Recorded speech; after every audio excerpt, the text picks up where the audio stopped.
नमस्कार दोस्तों, आप एक 10th क्लास के स्टूडेंट हैं और आपका एग्ज़ाम 2026 फरवरी में है। तो ये वीडियो आपके लिए बहुत ही महत्वपूर्ण होगा, क्योंकि ये क्वेश्चन पेपर है जो 2026 का है।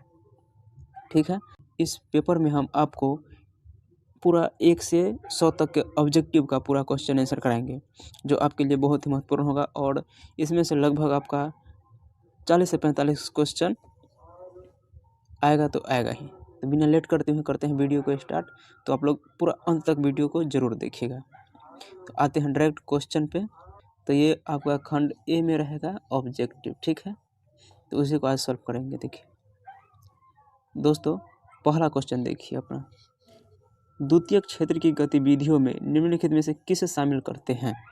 ऑप्शन है विनिर्माण, निर्माण कार्य, बिजली उत्पादन, इनमें से सभी। तो द्वितीयक क्षेत्र की गतिविधि में निम्नलिखित में से किसे शामिल करते हैं? तो ये तीनों हो जाएगा। तो इसका आंसर क्या हो जाएगा? इनमें से सभी। अगला क्वेश्चन देखिए, थोड़ा जल्दी जल्दी में पढ़ा रहे हैं, एग्ज़ाम नज़दीक है इसलिए थोड़ा जल्दी में पढ़ा रहे हैं। आप लोग ध्यान से पढ़िएगा। क्वेश्चन नंबर 2 है, भारत में कार्यशील जनसंख्या का बड़ा हिस्सा किस क्षेत्र पर आजीविका के लिए निर्भर है? तो इसका आंसर हो जाएगा प्रथम क्षेत्र, यानी प्राथमिक क्षेत्र, ऑप्शन नंबर ए। अगला क्वेश्चन है तीसरा, ब्रॉडलैंड आयोग का संबंध निम्नलिखित में से किससे है? तो इसका आंसर है सतत विकास। ब्रॉडलैंड आयोग का संबंध किससे है? सतत विकास से, ठीक है। चलिए अगला क्वेश्चन देखिए, 4 नंबर। आर्थिक नियोजन हेतु राज्य सरकारों से तालमेल तथा सहयोग वातावरण बनाने के लिए किस संस्थान का गठन किया गया था? क्वेश्चन है, आर्थिक नियोजन हेतु राज्य सरकारों से तालमेल तथा सहयोग का वातावरण बनाने के लिए किस संस्थान का गठन किया गया था? तो इसका आंसर है राष्ट्रीय विकास परिषद, ठीक है। ऑप्शन नंबर सी सही है। क्वेश्चन अगला है, भारत के प्रथम राष्ट्रीय मानव विकास रिपोर्ट के अनुसार निम्नलिखित में से किसकी उपभोक्ता व्यय क्षमता में वृद्धि हुई? मतलब ऑप्शन है ग्रामीण जनता, नगरीय जनता, किसान, इनमें से सभी। तो इसका आंसर हो जाएगा इनमें से सभी। भारत के प्रथम राष्ट्रीय मानव विकास रिपोर्ट के अनुसार निम्नलिखित में से किसकी उपभोक्ता व्यय में वृद्धि हुई? तो इनमें से सभी, ठीक है। अगला क्वेश्चन है, इनमें से कौन कृषि आधारित उद्योग का उदाहरण है? ऑप्शन है चीनी उद्योग, सूती वस्त्र उद्योग, खाद्य प्रसंस्करण उद्योग, इनमें से सभी। इसका आंसर है इनमें से सभी हो जाएगा। कृषि आधारित उद्योग का उदाहरण है, तो ये ए बी सी तीनों है जो कृषि आधारित उद्योग का उदाहरण है। तो इसका आंसर क्या हो जाएगा? इनमें से सभी, option number D. Question number 7 है, प्रोकेन्स के अनुसार राष्ट्रीय आय में किसे शामिल करते हैं? प्रोकेन्स के अनुसार राष्ट्रीय आय में किसे शामिल करते हैं? तो इसका आंसर है सी, ए और बी, यानी उपभोग व्यय और विनियोग व्यय। प्रोकेन्स के अनुसार राष्ट्रीय आय में किसे शामिल करते हैं? उपभोग व्यय, विनियोग व्यय, यानी इसका आंसर हो जाएगा ए और बी दोनों, ठीक है। देखिए अगला क्वेश्चन है, शुद्ध राष्ट्रीय उत्पाद की गणना में किसे शामिल नहीं किया जाता है? शुद्ध राष्ट्रीय उत्पाद की गणना में किसे शामिल नहीं किया जाता है? इसका आंसर हो जाएगा कच्चे माल की कीमत। शुद्ध राष्ट्रीय उत्पाद की गणना में किसे शामिल नहीं किया जाता है? कच्चे माल की कीमत। अगला क्वेश्चन है 9 नंबर, इनमें से कौन वाणिज्य बैंक नहीं है?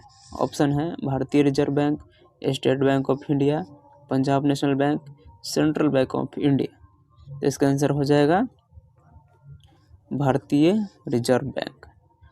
वाणिज्य बैंक नहीं है, भारतीय रिजर्व बैंक। अगला प्रश्न है, सहकारिता के संचालन का दायित्व राज्य सरकारों को कब प्राप्त हुआ? तो इसका आंसर हो जाएगा 1914 में। अगला क्वेश्चन है, गरीबी के कुचक्र की धारणा किसने दी? तो इसका आंसर हो जाएगा रैगनर नर्कस। गरीबों की कुचक्र की धारणा किसने दी? रैगनर नर्कस। अगला क्वेश्चन है 12 नंबर, इनमें से किस संसाधन का पारिश्रमिक ब्याज है? तो इसका आंसर हो जाएगा पूंजी। पारिश्रमिक ब्याज है पूंजी। चलिए अगला क्वेश्चन है, केंद्रीय सहकारी बैंक किस स्तर पर कार्य करता है? ऑप्शन है ग्राम स्तर पर, जिला स्तर पर, राज्य स्तर पर, राष्ट्रीय स्तर पर। तो इसका आंसर हो जाएगा जिला स्तर पर। केंद्रीय सहकारी बैंक किस स्तर पर कार्य करता है? जिला स्तर पर। अगला क्वेश्चन है 14 नंबर, भारत विश्व व्यापार संगठन का सदस्य कब बना? तो इसका आंसर हो जाएगा 1995, यानी 1 जनवरी 1995 को। 15 नंबर क्वेश्चन है, राष्ट्रीय फोरम के आदेश के असंतुष्ट उपभोक्ता कितने दिनों के अंदर उच्चतम न्यायालय में अपील कर सकता है? राष्ट्रीय फोरम के आदेश से असंतुष्ट उपभोक्ता कितने दिनों के अंदर उच्च न्यायालय में अपील कर सकता है? तो इसका आंसर हो जाएगा 30 दिनों में। ठीक है, समझ रहे हैं आप लोग? आपको वीडियो समझ में आ रही है तो वीडियो को लाइक कीजिए और भी जानकारी के लिए चैनल को सब्सक्राइब कर दीजिएगा। अगला क्वेश्चन देखिए, मेजनी का संबंध किस दल से था? ऑप्शन है Carbonari, young Italy, young Europe, इनमें से सभी। तो इसका आंसर हो जाएगा कार्बोनारी। मेजनी का संबंध किस दल से था? कार्बोनारी। ठीक है, अगला क्वेश्चन है, कार्लसवाद आदेश किसने जारी किया? इसका आंसर हो जाएगा मेटरनीरव। अगला क्वेश्चन है, साम्यवादी शासन पहली बार कहाँ अपनाया गया? ऑप्शन है रूस, फ्रांस, इंग्लैंड, चीन। तो इसका आंसर हो जाएगा रूस। साम्यवादी शासन पहली बार कहाँ अपनाया गया था? रूस में। चलिए अगला क्वेश्चन है 19 नंबर, रूस की मार्च क्रांति के बाद वहाँ किसके नेतृत्व की सरकार बनी? मार्च क्रांति के बाद किसके नेतृत्व की सरकार बनी? तो इसका आंसर हो जाएगा कोरेंस्की।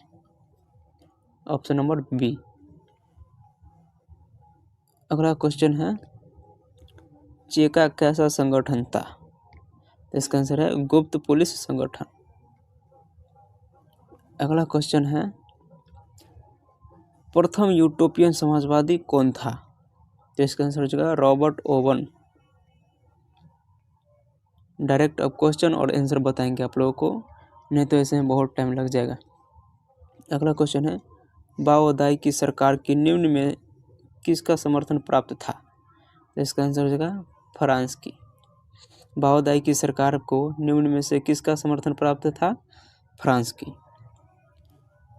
अगला क्वेश्चन है और VVI क्वेश्चन है, जिनेवा समझौता क्रियान्वयन की देखभाल के लिए बने अंतर्राष्ट्रीय आयोग का सदस्य राष्ट्र के निम्न में से कौन नहीं था? तो इसका आंसर हो जाएगा चीन। 24 नंबर क्वेश्चन है, स्वराज लक्ष्य किस कांग्रेस अधिवेशन में प्रस्तावित किया गया? तो इसका आंसर हो जाएगा लाहौर अधिवेशन। Option number D. अगला क्वेश्चन है, तिनकठिया व्यवस्था समाप्त करने की सिफारिश किसने की? तो इसका आंसर हो जाएगा चंपारण एग्रियन समिति। Option number A. अगला क्वेश्चन है, जलियांवाला बाग हत्याकांड की जांच के लिए किस समिति को नियुक्त किया गया? तो इसका आंसर हो जाएगा ब्रिटिश पार्लियामेंट्री समिति। जलियांवाला बाग हत्याकांड की जांच के लिए किस समिति को नियुक्त किया गया? ब्रिटिश पार्लियामेंट्री समिति को। ठीक है, आप लोग समझ रहे हैं।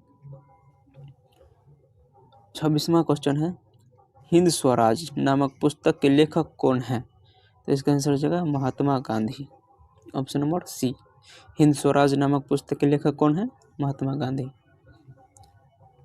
अगला क्वेश्चन है 1920 में मानवेंद्र नाथ राय ने भारतीय कम्युनिस्ट पार्टी की स्थापना कहाँ की थी? तो इसका आंसर हो जाएगा ताशकंद। Option number A. अगला क्वेश्चन है वामपंथी शब्द का प्रथम बार प्रयोग किस क्रांति में हुआ था? तो इसका आंसर हो जाएगा फ्रांसीसी क्रांति। ठीक है। अगला क्वेश्चन है चार्टिस्ट आंदोलन कहाँ हुआ? चार्टिस्ट आंदोलन कहाँ हुआ? इंग्लैंड में। अगला क्वेश्चन है पराजित तुर्की के साथ कौन सी संधि की गई? पराजित तुर्की के साथ कौन सी संधि की गई? तो इसका आंसर हो जाएगा सेवर्स की संधि। ऑप्शन नंबर ए हो जाएगा सही। पराजित तुर्की के साथ कौन सी संधि की गई? सेवर्स की संधि। अगला क्वेश्चन है गांधी जी ने किस गोलमेज सम्मेलन में भाग लिया? तो इसका आंसर हो जाएगा द्वितीय गोलमेज सम्मेलन। ठीक है। उम्मीद है कि आप लोग अच्छे से समझ रहे होंगे। अगला क्वेश्चन है राष्ट्रीय श्रम आयोग का गठन कब हुआ? तो इसका आंसर हो जाएगा 1900। इसमें ऑप्शन नहीं दिया गया है, लेकिन 1966 में गठन किया गया था। ठीक है। अगर आपको ऐसा क्वेश्चन ऑप्शन दिया रहेगा तो आप लोग मारिएगा 1968। ठीक है। लेकिन इसका सही आंसर है 1966। चलिए अगला क्वेश्चन है अलेक्जेंड्रिया नामक व्यापारी केंद्र की स्थापना किसने की? तो इसका आंसर हो जाएगा सिकंदर। अलेक्जेंड्रिया नामक व्यापारी केंद्र की स्थापना किसने की? सिकंदर। ठीक है। अगला क्वेश्चन है अंतर्राष्ट्रीय पुनर्निर्माण एवं विकास बैंक को किस अन्य नाम से भी जाना जाता है? तो इसका आंसर हो जाएगा विश्व बैंक। अगला है क्वेश्चन मार्टिन लूथर का जन्म कहाँ हुआ? तो इसका आंसर हो जाएगा जर्मनी में। क्वेश्चन है मुद्रणालय स्थापित करने से पूर्व लाइसेंस लेना किससे अनिवार्य है? तो इसका आंसर हो जाएगा लॉर्ड विलियम बेंटिंक। क्वेश्चन क्या है मुद्रणालय स्थापित करने से पूर्व लाइसेंस लेना किसने अनिवार्य किया? तो इसका आंसर हो जाएगा लॉर्ड विलियम बेंटिंक। चलिए क्वेश्चन देखिए अगला, और आप लोग ध्यान से देखिएगा क्वेश्चन। जो समझ में नहीं आएगा क्वेश्चन कमेंट जरूर कर दीजिएगा। देखिए अगला क्वेश्चन है मोतीलाल नेहरू ने किस समाचार पत्र का संपादन किया? मोतीलाल नेहरू ने किस समाचार पत्र का संपादन किया? तो इसका आंसर है इंडिपेंडेंस। ठीक। अगला है क्वेश्चन मैसूर का शासक टीपू सुल्तान किस क्रांति से प्रभावित था? तो इसका आंसर होगा फ्रांसीसी क्रांति। अगला क्वेश्चन है प्रोटेस्टेंट धर्म सुधार की शुरुआत का श्रेय किसे दिया जाता है? तो इसका आंसर हो जाएगा मार्टिन लूथर को। ठीक है। अगला क्वेश्चन देखिए अन्नामलाई बाघ अभयारण्य कहाँ स्थित है? अन्नामलाई बाघ अभयारण्य कहाँ स्थित है? तो इसका आंसर है तमिलनाडु। अन्नामलाई बाघ अभयारण्य कहाँ स्थित है? तमिलनाडु। अगला क्वेश्चन है निम्नलिखित में से किसमें जीवाश्म होते हैं? तो इसका आंसर हो जाएगा कोयला। अगला है क्वेश्चन तांबा खनन में कौन सा स्थान संबंधित है? तो इसका आंसर हो जाएगा खेतरी, जो कि राजस्थान में है। ठीक है, आप लोग समझ जाइएगा। तांबा खनन से कौन सा स्थान संबंधित है? खेतरी। अगला क्वेश्चन है गोंडवाना कोयला क्षेत्र किस नदी घाटी में पाया जाता है? तो इसका आंसर है दामोदर घाटी में। अगला क्वेश्चन है निम्नलिखित में से कौन नकदी फसल का उदाहरण है? तो इसका आंसर हो जाएगा इनमें से सभी, यानी गन्ना, रबर, मूंगफली, ये सब नकदी फसल का उदाहरण है। तो इसका आंसर हो जाएगा इनमें से सभी, ऑप्शन नंबर डी। अगला क्वेश्चन है, भारत में पहली चीनी मिल किसके द्वारा शुरू की गई? भारत में पहली चीनी मिल किसके द्वारा शुरू की गई? तो इसका आंसर हो जाएगा ब्रिटिश। चीनी मिल किसने बनाई थी? ब्रिटिश। ठीक है। अगला क्वेश्चन देखिए 47 नंबर, इनमें से कौन आकस्मिक प्रबंधक का घटक है? तो इसका आंसर हो जाएगा अगला क्वेश्चन है, इनमें से कौन आकस्मिक प्रबंधक का घटक है? ऑप्शन है स्थानीय प्रशासन, स्वयंसेवी संगठन, स्थानीय लोग, इनमें से सभी। तो इसका आंसर हो जाएगा इनमें से सभी। आकस्मिक प्रबंधक का घटक ये तीनों है, स्थानीय प्रशासन, स्वयंसेवी संगठन, स्थानीय लोग। ठीक है, तो इसका आंसर हो जाएगा इनमें से सभी। अगला है क्वेश्चन, सरदार सरोवर कृत्रिम जलाशय किस नदी पर निर्मित है? तो इसका आंसर हो जाएगा नर्मदा नदी।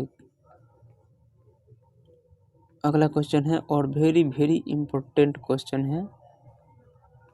ठीक है, निम्नलिखित में से कौन मानव जनित आपदा है? ये हर साल पूछता है, मानव जनित आपदा क्या है? तो ऑप्शन है सांप्रदायिक दंगे, बाढ़, भूस्खलन, सुनामी। देखिए, सांप्रदायिक दंगे ये हो जाएगा मानव जनित आपदा, और ये जो बाढ़ है ये हो जाएगा प्राकृतिक आपदा, भूस्खलन प्राकृतिक आपदा है, और सुनामी भी प्राकृतिक आपदा है, और ये सांप्रदायिक दंगे मानव जनित आपदा है। तो इसका आंसर हो जाएगा क्या? सांप्रदायिक दंगे। ठीक है, आप लोग समझ रहे होंगे। अगला क्वेश्चन है, भूकंप संबंधित क्षेत्रों में भवनों की आकृति कैसी होनी चाहिए? भूकंप संबंधित क्षेत्रों में भवनों की आकृति कैसी होनी चाहिए? तो इसका आंसर हो जाएगा आयताकार। ठीक है। अगला क्वेश्चन है, कांडला विश्व आर्थिक क्षेत्र कहाँ स्थित है? तो इसका आंसर है गुजरात। अगला क्वेश्चन है, भारतीय डाक विभाग की स्थापना कब हुई थी? तो इसका आंसर हो जाएगा 1854 को। अगला क्वेश्चन है, भारत में ग्रैंड ट्रंक रोड की कुल कितनी लंबाई है? ग्रैंड ट्रंक रोड की कुल कितनी लंबाई है? तो इसका आंसर हो जाएगा 2500 किलोमीटर। ठीक है। अगला क्वेश्चन, भारत में बिजली उत्पादन में निम्नलिखित में से किसकी हिस्सेदारी सर्वाधिक है? तो इसका आंसर हो जाएगा तापीय विद्युत। अगला क्वेश्चन है, पुराने जलोढ़ को किस नाम से जाना जाता है? तो इसका आंसर हो जाएगा बांगर। अगला क्वेश्चन है, भारत में तांबा गलाने का पहला कारखाना कहाँ स्थापित हुआ था? तो इसका आंसर हो जाएगा घाटशिला में। तांबा गलाने का पहला कारखाना कहाँ स्थापित हुआ था? घाटशिला में। ठीक है। अगला क्वेश्चन है, काजू की खेती के लिए कौन सी मृदा उपयुक्त है?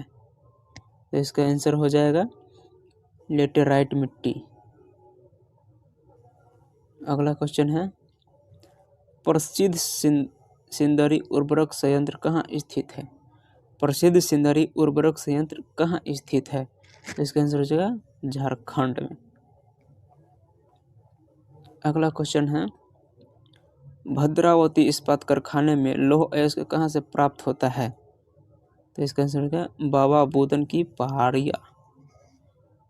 भद्रावती इस्पात कारखाने में लौह अयस्क कहाँ से प्राप्त होता है? बाबू बुदन की पहाड़िया से।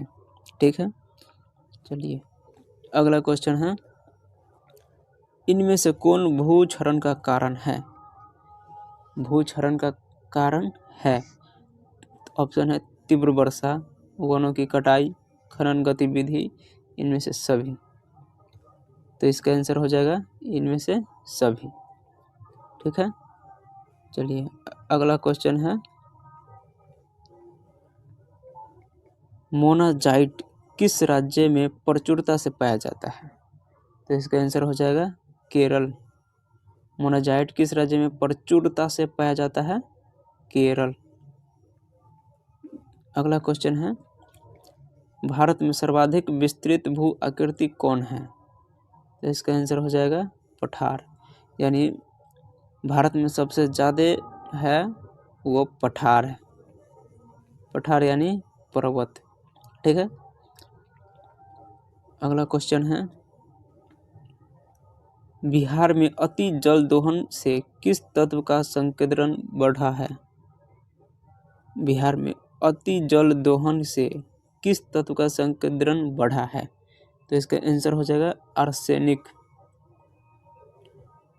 अगला है क्वेश्चन, कांवर झील कहाँ स्थित है? तो इसका आंसर हो जाएगा बेगूसराय में, जो कि बिहार में है। ठीक है,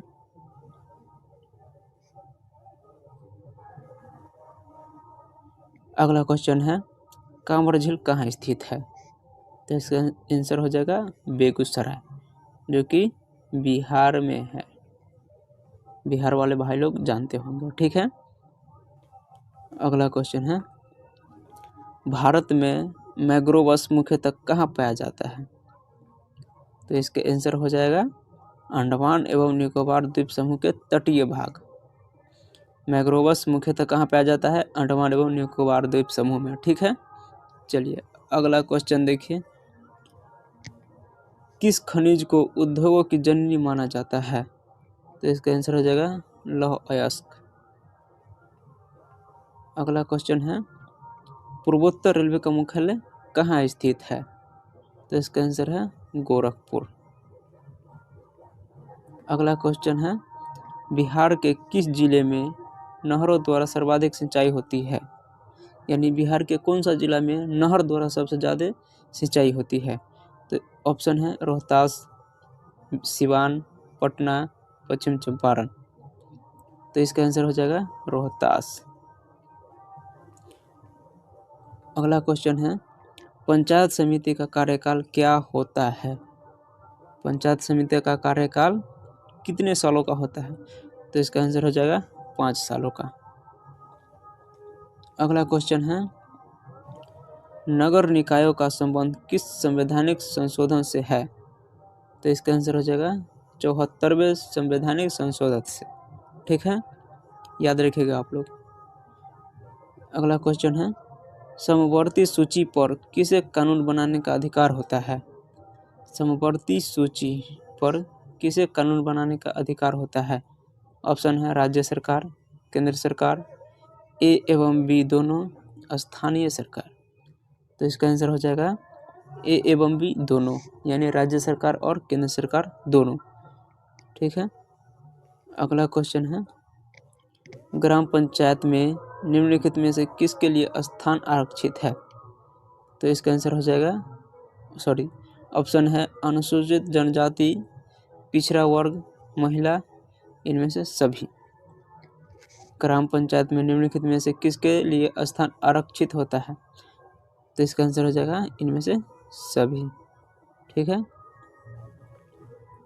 अगला क्वेश्चन है, निम्नलिखित में से कौन एक केंद्र शासित प्रदेश है? निम्नलिखित में से कौन एक केंद्र शासित प्रदेश है? ऑप्शन है केरल, जम्मू कश्मीर, तेलंगाना, मणिपुर। तो इसका आंसर हो जाएगा जम्मू कश्मीर। जम्मू कश्मीर एक केंद्र शासित प्रदेश है। ठीक है, आप लोग समझ रहे होंगे। अगला क्वेश्चन है, पंचायत समिति का प्रधान कौन होता है? पंचायत समिति का प्रधान कौन होता है? तो इसका आंसर हो जाएगा प्रमुख। अगला क्वेश्चन है, नेपाल में लोकतंत्र की वापसी कब हुई? ऑप्शन है 2002 में, 2005, 2006, 2008। तो इसका आंसर हो जाएगा 2008 में। नेपाल में लोकतंत्र की वापसी कब हुई? 2008 में। अगला क्वेश्चन है, कितनी जनसंख्या पर जिला परिषद का गठन होता है? यानी कितनी जनसंख्या होना चाहिए जिससे जिला परिषद का गठन हो जाएगा। क्वेश्चन को सही से समझिएगा। कितनी जनसंख्या पर जिला परिषद का गठन होता है? ऑप्शन है 5,000, 10,000, 15,000, 50,000। तो इसका आंसर हो जाएगा 50,000। कम से कम 50,000 जनसंख्या होना चाहिए। ठीक है, तो कितनी जनसंख्या होने पर जिला परिषद का गठन होगा? 50,000 जनसंख्या होने पर। अगला क्वेश्चन है, नगर निगम का कार्यपालक पदाधिकारी कौन होता है? तो इसका आंसर हो जाएगा नगर आयुक्त। अगला क्वेश्चन है, लोकतंत्र का प्राण किसे कहा जाता है? लोकतंत्र का प्राण किसे कहा जाता है? इसका आंसर हो जाएगा राजनीतिक दल। ठीक है। अगला क्वेश्चन है, बम्बई राज्य का विभाजन कर किस राज्य का गठन किया गया था? बम्बई राज्य का विभाजन कर किस राज्य का गठन किया गया था? तो इसका आंसर हो जाएगा ऑप्शन है गुजरात, महाराष्ट्र, ए एवं बी कर्नाटक। तो इसका आंसर हो जाएगा ए और बी दोनों। बम्बई राज्य का विभाजन कर किस राज्य का गठन किया गया था? गुजरात और महाराष्ट्र, यानी ए एवं बी आंसर सही होगा। अगला क्वेश्चन है, यूरोपीय संघ का मुख्यालय कहाँ है? यूरोपीय संघ का मुख्यालय कहाँ है? तो इसका आंसर हो जाएगा ब्रसेल्स। ठीक है। अगला देखिए दोस्तों, आगे है खंड ब यानी सब्जेक्टिव क्वेश्चन। दोस्तों आप लोग कमेंट में बताइएगा कि परीक्षा देने के बाद आप लोग कमेंट में बताइएगा कि कितना क्वेश्चन हमारे इस वीडियो के माध्यम से आपको बना। इसके लिए आप लोग हमारे चैनल को सब्सक्राइब कर लीजिए और वीडियो को लाइक कर दीजिए। और ये जो सब्जेक्टिव बच गया तो इसको हम अगले वीडियो में कवर करेंगे। इसके लिए आप लोग चैनल को सब्सक्राइब कर लीजिए। धन्यवाद। और फेसबुक पर देख रहे हैं तो फॉलो ज़रूर कर लीजिएगा। Thank you.